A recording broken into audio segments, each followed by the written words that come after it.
Maniac Albert Fish is considered one of America's earliest, officially recognized maniacs.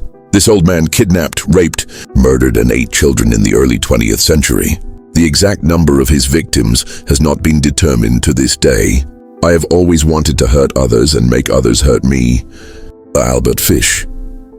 Future maniac and cannibal Fish was born in Washington, D.C. in 1870. His father, Randall Fish, a fertilizer merchant, turned 75 that year.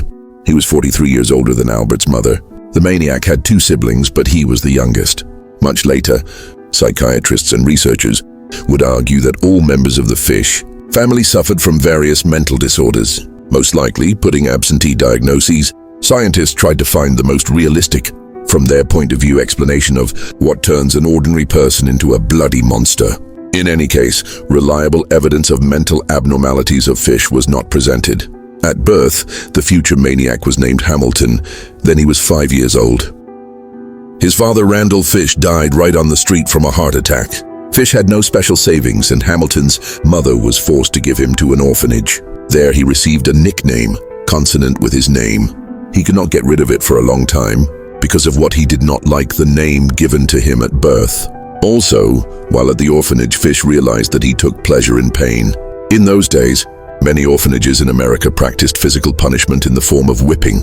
During the punishment and then the abuse, little Fish would get an erection. This was unusual for an 8-year-old boy and served as an additional incentive to bully Fish. 4 years later, in 1879, Albert's mother was able to get a civil service job and take her son. But the orphanage experience changed the future monster forever. He was only 12 when he had a same-sex affair with a letter carrier boy who delivered telegrams. Around the same time, Fish began to visit public baths, where he could freely view men without clothes. He was especially attracted to boys. Between the ages of 7 and 12 in 1890, Fish moved to New York City. Immediately after the move, he changed his hated name Hamilton to Albert. He later said he moved to become a prostitute. Whether he realized his plans, it is not known. But the fact that after the move, he began to regularly force somehow young boys. It was established. Maniac chose his victims among the homeless, which in those days on the streets of New York were very much. They did not seek to report to the police, and therefore the police were not aware of Fish's artistry. However, Albert's mother suspected something and decided to urgently marry her son. In 1898, Albert married a 19-year-old girl who picked up his mother. From this marriage, Fisher had 6 children, 4 sons and 2 daughters, but he continued to hunt for children. In 1903, the maniac was caught stealing from a warehouse, where he worked part-time as a loader or a deck builder. He was sentenced to 2 years in prison and sent to the famous Sing Sing prison. In prison, Albert was very popular. In those days, men with unconventional views still tried not to advertise their passions, and therefore hardened prisoners for decades who had not seen women had to use weaker cellmates, and there was no need to force. Albert was always in favor. Coming out of prison in 1905, Fish for some time lulled, or maybe not lulled. In those days there was no global informatization, and therefore about some crimes, and no one ever learned. His first deprivation of life, which is imputed to Fish, he committed in 1910. The victim was Thomas Baden from Delaware, who was 10 years old. The next massacre occurred 9 years later. Fish, according to the police, took the life with a knife mentally retarded boy in the state of Virginia. The monster committed a new crime 5 years later. On July 14, 1924, 8-year-old Francis McDonald disappeared. The boy's friends said he left with an older, skinny man with a gray mustache. The police set out to find the gray man, one of Fish's nicknames given to him by the police for the color of his cape. But in those days, the police had no experience in investigating such unmotivated crimes, and the investigation went nowhere. On February 11, 1927, 4-year-old Billy Gaffney went missing. The abduction was witnessed by Gaffney's 3-year-old friend, also Billy. He said that a strange man approached them as they were playing near the house. Why strange? He was so fabulous, not scary at all, the boy said. And the witness also described the perpetrator's gray mustache, which he even allowed him to touch. Undoubtedly, today's policeman would have clung to the gray mustache and would have been able to connect these details. But the experience of the police officers of that time was telling. The most famous kidnapping and deprivation of life, Maniac committed in June 1928.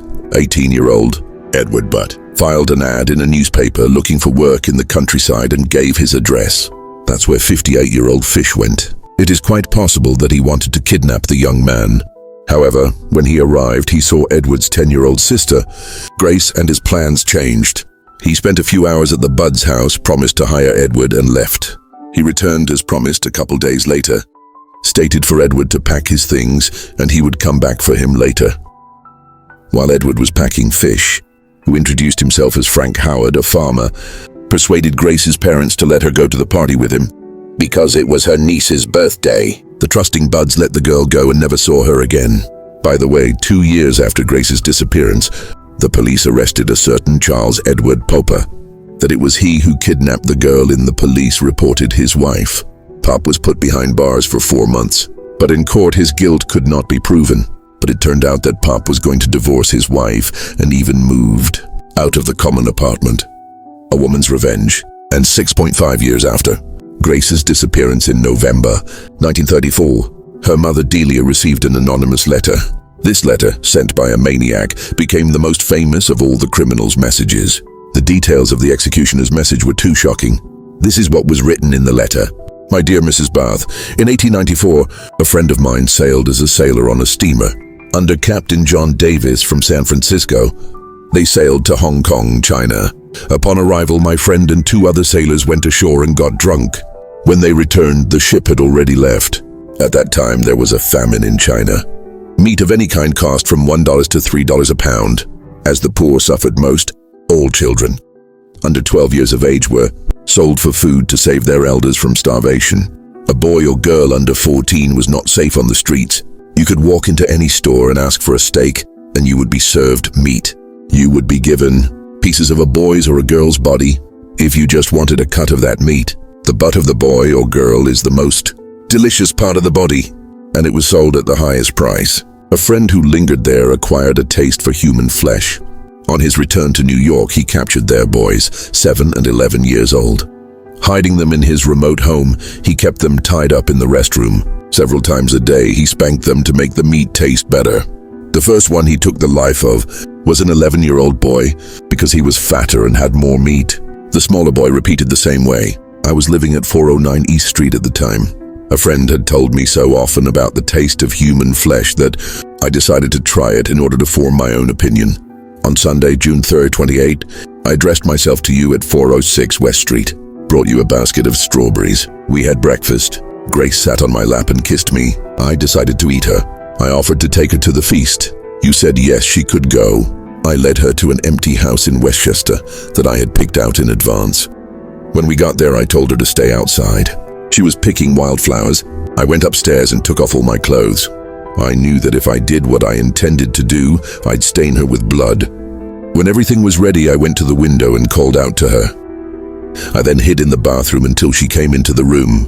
When she saw me with no clothes on, she screamed and tried to run to the stairs. I grabbed her and she told me she was going to tell her mom about everything. First, I took off all her clothes. As she kicked her legs, biting and tearing, I strangled her. It took me 9 days to completely eat her meat. I did not use her for sexual purposes, though I could if I wanted to. Fish wrote in a letter. The maniac later told his lawyer that he did take advantage of Grace, but the police did not confirm this claim. In general, as noted by psychiatrists, Fish was just a pathological liar. Grace's parents did not believe in the reality of what the maniac described. They thought someone had played a stupid and terrible joke on them. But the letter was still delivered to the police and fell into the hands of the chief. Investigator William King and the policeman didn't think it was a prank. He also noticed that the letter was sealed in a branded envelope. The hexagonal emblem of the New York Private Drivers Benevolent Association was clearly recognizable on the envelope. Such envelopes were not produced in the millions, but in small batches. King ordered that all employees of the organization be thoroughly questioned about the misuse of the envelopes. The doorman admitted that he had taken some envelopes for his own use. However, he did not have time to use them all. He forgot some of them in the room from which he had recently moved out. The owner of the room said that after the Swiss had moved out, the room was rented by an elderly thin man with a gray mustache. She also said that the lodger received money from his son. Having moved out a few days ago, he had not received the last remittance and should come for it. King decided to meet the suspicious grandfather himself. In those days, there were no SWAT teams, and police officers were sometimes sent out alone to arrest criminals, as King did. Albert Fish, as soon as the investigator introduced himself and offered to go with him, pounced on King with 2 dangerous razors in his hands. But the policeman twisted the maniac and took him to headquarters. There, the monster immediately confessed to taking Grace's life, and the girl's mother and brother recognized him. But the police decided to check Fish for other disappearances. His picture was published in the newspaper, and soon the police were approached by the controller of the trolley bus, who identified Fish as the man who on February 11, 1927, rode in the transport with a little boy. The doorman stated that he remembered the strange couple because the boy was without a jacket, crying and constantly calling for his mother. That was the day Billa Gaffney disappeared, whose body was never found. The boy's mother went directly to the maniac and asked him to tell about her son, and Fish told everything as it was, told how he abused him and how he ate him for 4 days.